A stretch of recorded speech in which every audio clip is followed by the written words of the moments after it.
Welcome to week 1. Our work together is designed to help you to have an extraordinary life, and that's very individual from person to person. The purpose of this session is to help you determine where you are and where you want to be in life. What prevents some areas of your life from being extraordinary? I want you to think about that for a few seconds. I believe it boils down to the limiting beliefs we have about ourselves. We pick up these limiting beliefs from the time that we are very young, from our parents, teachers, and especially from the terrible things that we say to ourselves over and over again. We repeat these beliefs or perceptions so often that we come to accept them as absolute truth. But are they? Let's talk about the difference between belief and truth. Truth is the property of being in accord with fact or reality. Belief is something that is accepted, considered to be true, or held as an opinion. Beliefs or perceptions change constantly. How often do you change your opinion about something? I know I do it all the time. Let's do a quick activity to demonstrate what I'm talking about. Stand up, if you will, with your feet directly underneath you.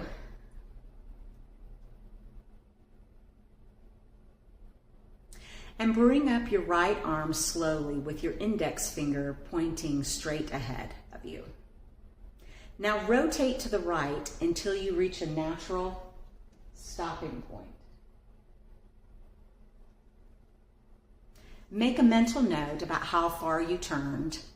Without moving your feet, turn back forward and close your eyes and bring your right arm up again and repeat the exercise with your eyes closed.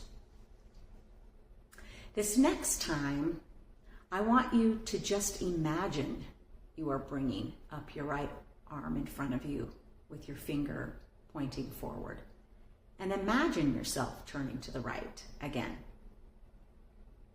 Now this final time, imagine that you could do the same exercise, but this time, imagine that you could turn all the way around with your feet stationary, even though our bodies can't move that way. Just play with me. Imagine that you can do the exercise and turn all the way around to the front.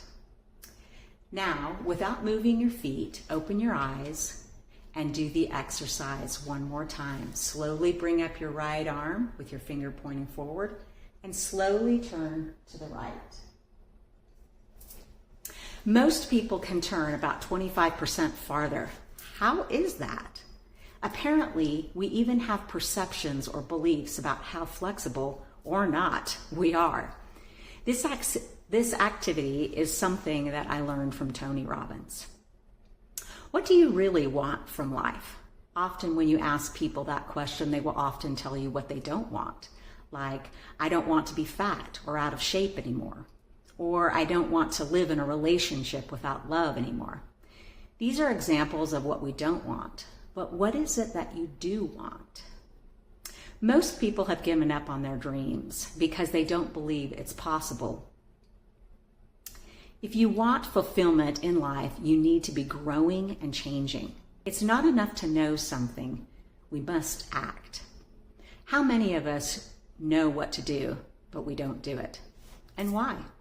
I believe it is in part because we believe it isn't possible to make the change it would require. I want to show you a formula for success. Tony Robbins says most people major in minor things. They may know more about a celebrity's personal life than they do about their own physical body or their own finances. There aren't a million things that you have to master to have an extraordinary life. There's only a half a dozen or so, which we will talk more about later in this video. When I was 16 or 17 years old, I was driving home from work one night. It was dark and I was on a 2-lane road out in the country.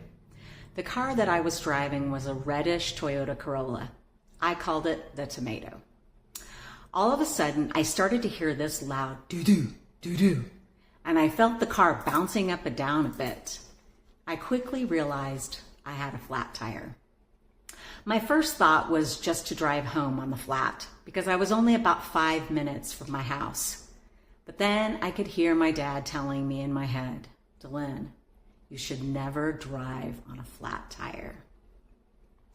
It soon became impossible to continue to drive. There was a house with a light on up ahead, and so I pulled just off the road and got out of the car. As soon as I started for the house, this big old dog came at me and started barking. Woo, woo, woo, woo. All of a sudden, a man holding a shotgun hollers at me from the porch. Remember, this is Texas. I thought to myself, and this is how I die. I was only able to squeak out "Can I borrow your phone to call my dad? I have a flat tire." Thankfully, he put away the shotgun and called off the dog before it could bite me. He let me into the house. It was a disaster. I had never seen anything like it. There was stuff piled up knee deep, all on the floor, and there was only a narrow path to get to the phone in the bedroom. Again, more unpleasant thoughts started racing through my head about my demise. I called my dad. Luckily, he answered. Obviously, this was before cell phones. I told him what had happened and added a desperate, "Please hurry, Dad." True story. Speaking of wheels, there's an exercise often used in life coaching called the Wheel of Life. Please pull out your printed off worksheets found at the bottom of the page of week 1, the Wheel of Life and the bridge to where you want to be. If you haven't printed them off yet, you'll have to scroll down to the bottom of the page to see where you can download it and print it off. Please pause the recording and take a few minutes to do so now so that you can get the most out of our time together. You'll want to fill these worksheets out before our first appointment so that we can get started on transforming your limiting beliefs without wasting any time. The Wheel of Life is a powerful tool that helps you assess and visualize 8 different areas of your life on a scale from 1 to 10. It consists of various segments, each representing a different aspect of your well-being. And by the way, it's not a way to measure yourself against other people. It's a way to measure you against you. By examining these segments, you can identify areas that may need more attention and work towards achieving a more balanced and fulfilling life.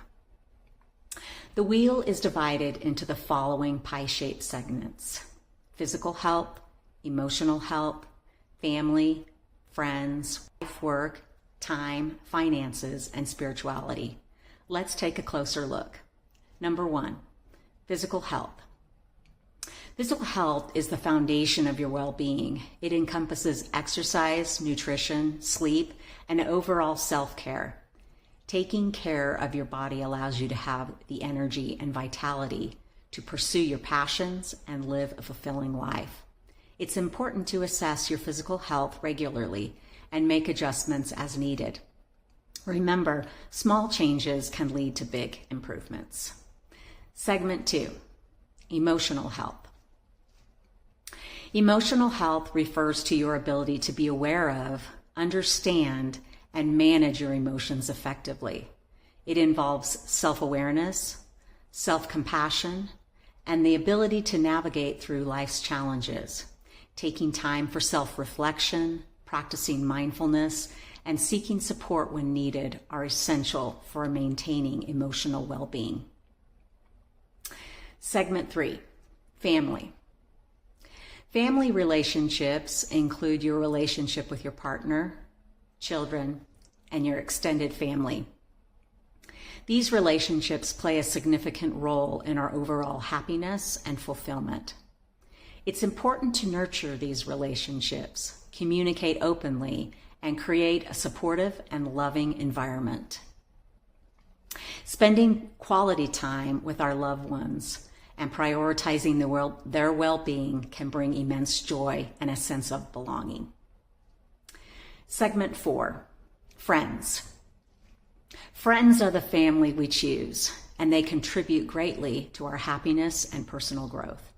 Cultivating meaningful friendships, investing time in nurturing these connections, and being there for one another during both the good and challenging times can bring immense fulfillment and support. Segment 5, life work. This vital aspect of your overall well-being includes the work associated with your life's purpose. It involves utilizing your skills to accomplish your passions and typically includes the work associated with your career, service, and/or hobbies. You can think about it as those ways that you make a positive impact in the world. Assessing whether your work aligns with your values and brings you fulfillment is crucial. Making adjustments or exploring new opportunities can lead to a more satisfying and purpose-driven life. Segment 6, time. Time is a precious resource. How you manage it greatly impacts your overall well-being. Assessing how you spend your time, setting priorities, and creating a healthy work-life balance is essential. Allocating time for self-care and quality time with others allows us to live a more fulfilling and balanced life.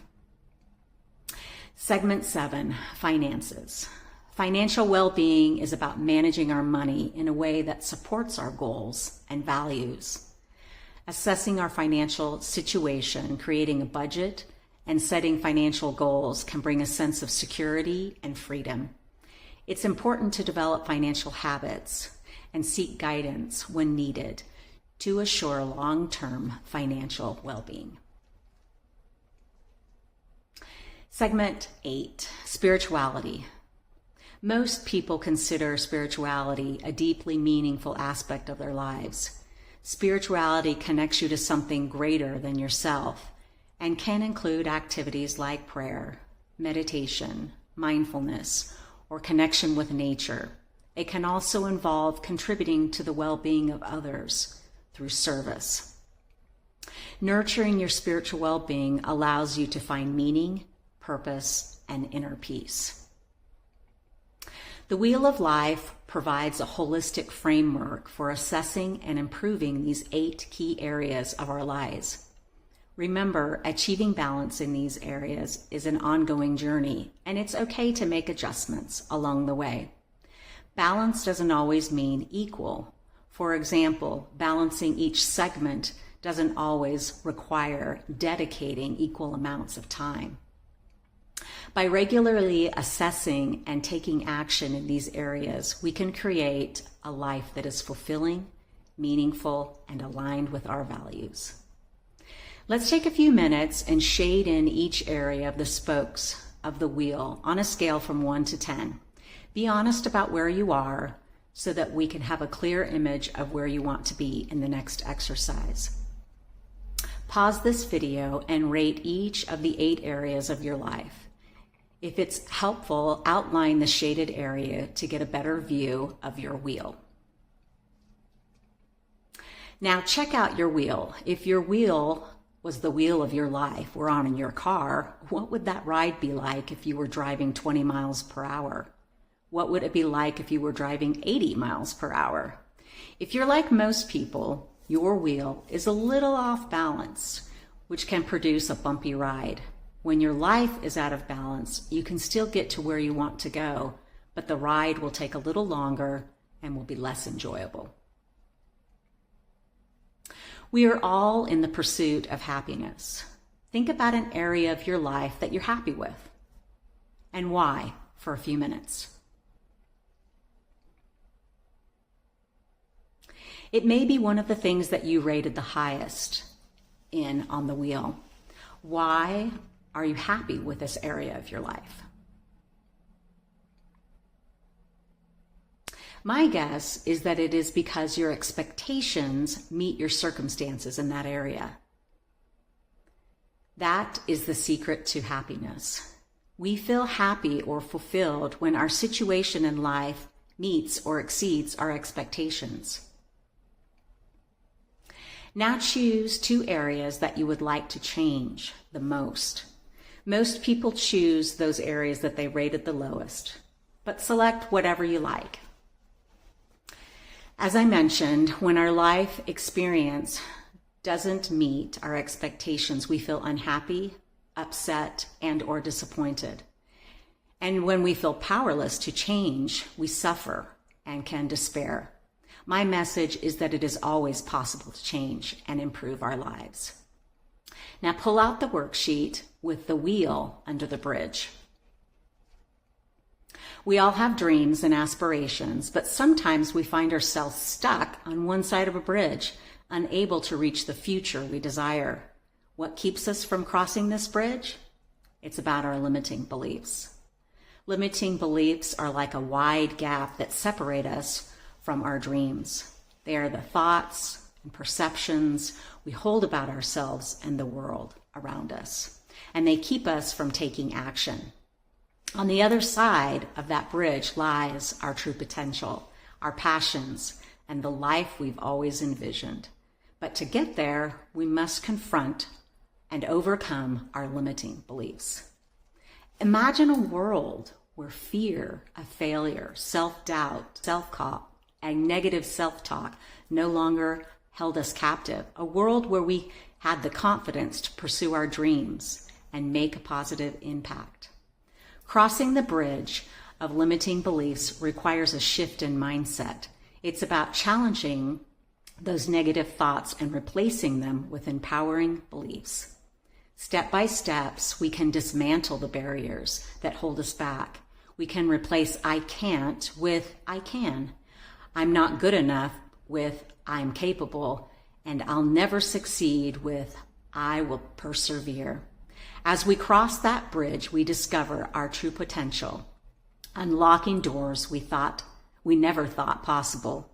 We realize that our dreams are within our reach, and our limiting beliefs were nothing more than an illusion. Our future awaits us on the other side of that bridge, where our dreams become reality. It's time to leave our limiting beliefs behind and embrace the limitless possibilities that lie ahead. Are you ready to cross the bridge of limiting beliefs and step into the life you've always wanted? The choice is yours.